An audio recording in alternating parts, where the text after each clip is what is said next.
Thanks very much, Steve. Okay. Good evening, Ignite. Yes, the rumours are true. I am from Swansea.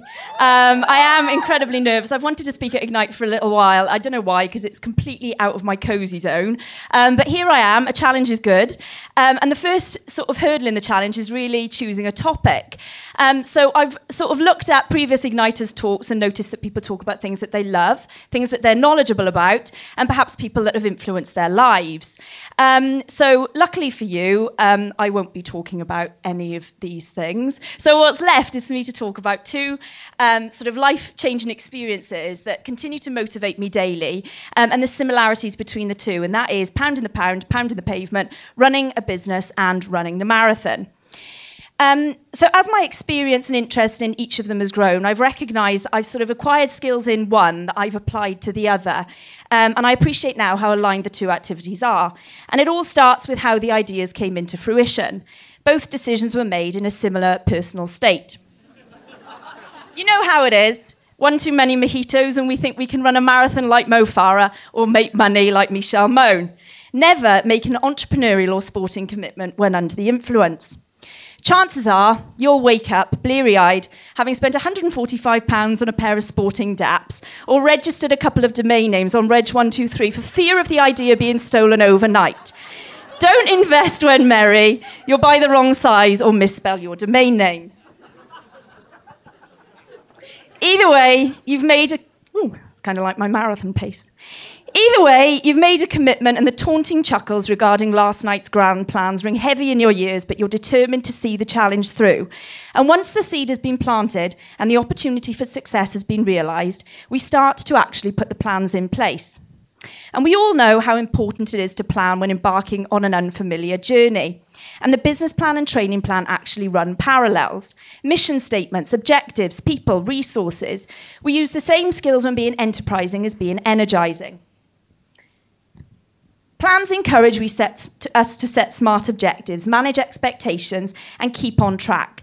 There's nothing more disappointing than setting ambitious goals only to underachieve because of bad planning, misunderstanding of commitment, and lack of resources. Identifying the risks associated with your task is also important. Insufficient capital, competition, change in legislation can all change your business plan. Injuries, cramps, gadget failures can scupper your sporting flow, so love your SWOT. The team around you is also really important to encourage you to complete your sporting or entrepreneurial goals. And undoubtedly, there'll be a couple of characters that try to quash your enthusiasm. Competing on turnover, how many contacts you've got on LinkedIn, or whose personal best is actually best. But the positive people, the business advisor, the experienced entrepreneur willing to share that creative tax advice. The sponsors, the guy on the neighbouring treadmill who you see more than your partner, and faceless fellow tweeters who tweet you words of encouragement. But we've also got somebody to satisfy, and that's the customer. Enterprises only exist when you've got a product or service and people to pay for it. And most marathon entries tend to come with hefty sponsorship demands. So marketing your quest is crucial. What does your product do that others don't? What value added are you offering over the alternative? It's the same with sponsorship. Why is your challenge different? What do you get for donating? PR? A cupcake? A cupcake? A cupcake? A warm, fuzzy feeling inside? Finance. Startup investment required to print the business cards that we distribute at every single opportunity. The race fees, which give you the privilege of a paper number at the start and a banana in a bag at the end. But it doesn't stop there. Over-ordering reams of paper because you get a free picnic hamper with more than 50. And spending tons and tons on special socks and gadgets which kindly inform you you're not running fast enough. But as mentioned, there are risks with both activities, and despite how much planning and research you do, there's bound to be a couple of failures and you'll make a few mistakes. Try to understand what went wrong, pick yourself up and move on.